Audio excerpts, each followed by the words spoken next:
Ok, on va faire une petite vidéo. Tout à l'heure, on m'a demandé qui j'étais réellement, donc voilà, là vous voyez ma gueule. Bon, j'ai mis des lunettes, tout ça, mais euh, qu'est-ce que qu'est-ce que je voulais dire? Ouais, bah du coup, je fais une vidéo parce que là, je suis un peu énervé, forcément beaucoup même, hein, parce que j'ai reçu encore une visite hier là de deux gendarmes. Je les avais jamais vus ceux-là, qui sont venus me voir. Et bon, c'est toujours un peu la même rengaine en fait. C'est de l'intimidation, des menaces, enfin on vous prévient, quand est-ce que vous partez, vous payez pas le loyer, vous n'avez rien à faire ici, enfin bon ça fait 10 ans que j'entends ça, tout le temps, partout où je vais, de toute façon, quoi que je fasse. Et bon, par contre, alors tout ce que je leur dis, moi, alors là, ça leur passe par une oreille, ça ressort par l'autre, quoi. Ça fait comme l'espace-temps, ça fait un saut quantique dans leur cerveau, quoi. Hop. Donc quand je leur dis par exemple que bon bah cette maison j'ai sauvé la maison, j'ai réparé le toit parce qu'elle prenait l'eau, tous les planchers et tout, donc je refais le toit, je sauve la maison. Elle était infecte cette maison, je pourrais vous la montrer plus tard, mais bon. Euh, et donc ça ils s'en foutent royalement. Quand je leur dis que j'ai trouvé une arithmétique, ils s'en foutent. Enfin, en fait bon. Ils ont pas de cerveau quoi, c'est bon, ils ont pas de cœur, ils ont pas d'âme, ils ont même pas, voilà, bon c'est des, enfin bon, après moi on connaît le problème aujourd'hui en France de problème de la répression policière. Bon, je voulais vous montrer un truc, regardez, voilà, c'est un tag, c'est un graphe de, je sais pas si on le voit bien, c'est un yin yang qui a été peint sur un bloc en béton là. Et j'avais déjà fait une vidéo que j'avais publiée, mais il n'y a pas eu trop de retours. Enfin, il n'y a jamais de retour sur mes vidéos. Euh, donc le yin yang. Alors pourquoi j'ai réussi à guérir de ma calvitie? Bon, j'y suis presque. Hein. Je suis pas tout à fait, mais presque. Hein. Je peux vous montrer, mais bon. Et parce que bon, moi je m'intéresse à la médecine traditionnelle chinoise. Bon, depuis toujours, hein, la philosophie taoïste. Depuis très longtemps, depuis ma jeunesse. Elle m'a toujours beaucoup inspiré et je pense que euh, elle m'a aidé à aboutir à arriver au bout de ma philo parce que voilà, j'ai toujours été sensible à cette philosophie ancestrale. Enfin, là, elle doit avoir 5000 ans, qui est très connectée à la nature. Hein. Forcément, à l'époque, il n'y avait pas vraiment de technologie. Et bon, donc du coup, bah, quand je dis que j'ai niqué les Chinois, alors bon, j'utilise l'expression niquer parce que c'est humoristique, hein, forcément, quand je dis j'ai niqué les francs-maçons ou les Chinois, euh, bien sûr que c'est pas moi qui vais niquer tout le monde comme ça, mais c'est voilà, une expression populaire pour dire que bah, en fait, j'ai dépassé leur vision du monde, en fait. En ce qui concerne les francs-maçons, de toute façon, bon, c'est la lumière qui prime, avant tout, bon, Lucifer, hein, tout blabla. Euh, Après, il y a le G, il y a le fameux G. Bon, on s'imagine, c'est la gnose, la gravité, on ne sait pas trop. Et bon, voilà, moi, en fait, en plaçant l'espace-temps fondement du tout, j'apporte quelque chose de plus fondamental encore que la lumière et, euh, et la gravité et tout ça. Et bon, et du coup, pour l'explication, et bon, et donc en lien avec tout le secret des pyramides, puisque les francs-maçons, c'est basé là-dessus quand même beaucoup. Sur l'Égypte ancienne et tout ça.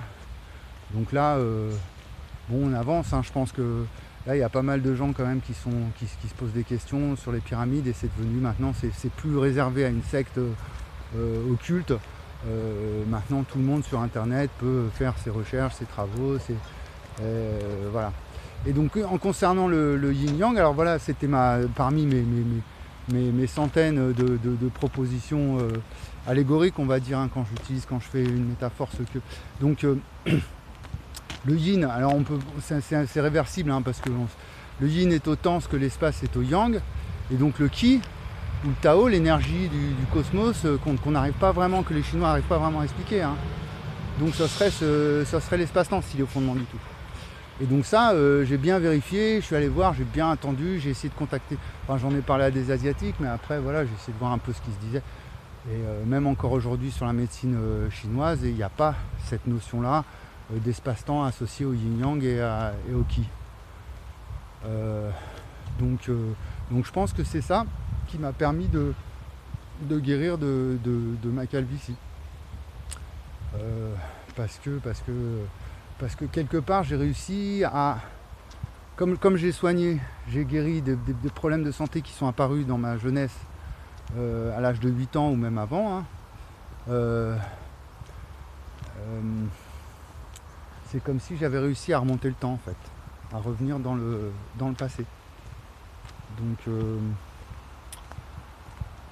Donc voilà, et il faut savoir que cette guérison elle a vraiment pas été, ça m'a pris des mois et des mois et des mois, en travaillant sur mon crâne des heures et des heures, mais quand je dis des heures par jour, c'est je commençais le matin à 6 h du matin et je finissais le soir à 2 h du matin, pendant des semaines et des semaines et des semaines, hein.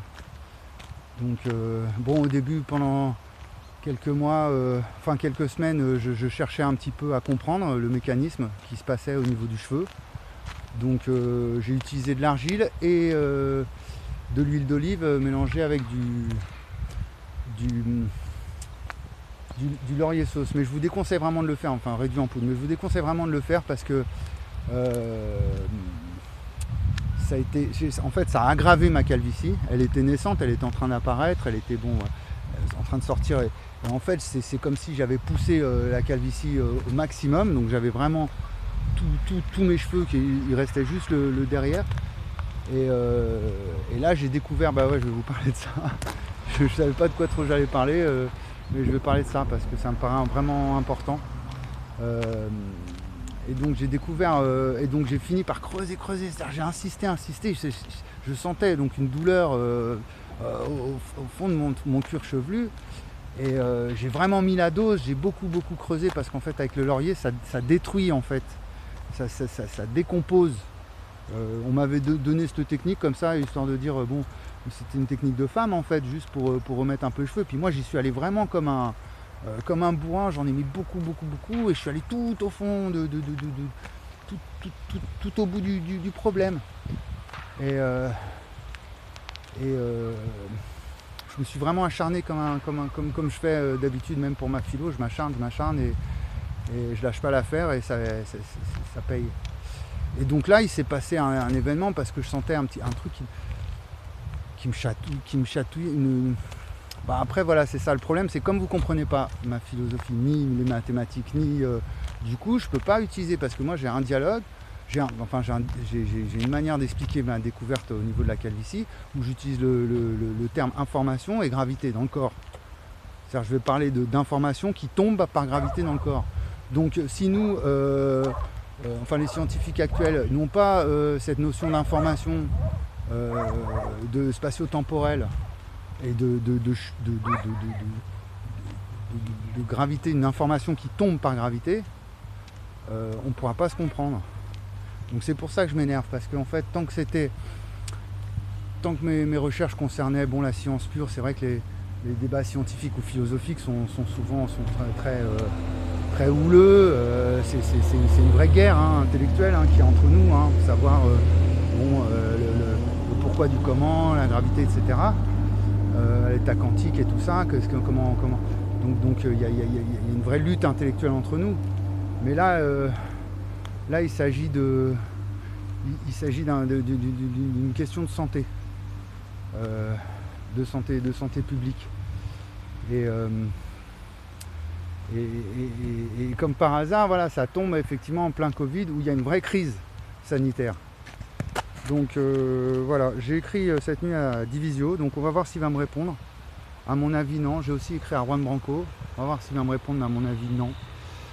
Et tant mieux, parce que comme ça au moins ça me permet de voir, ma philosophie géniale, elle me permet de voir qui sont les imposteurs en fait intellectuels.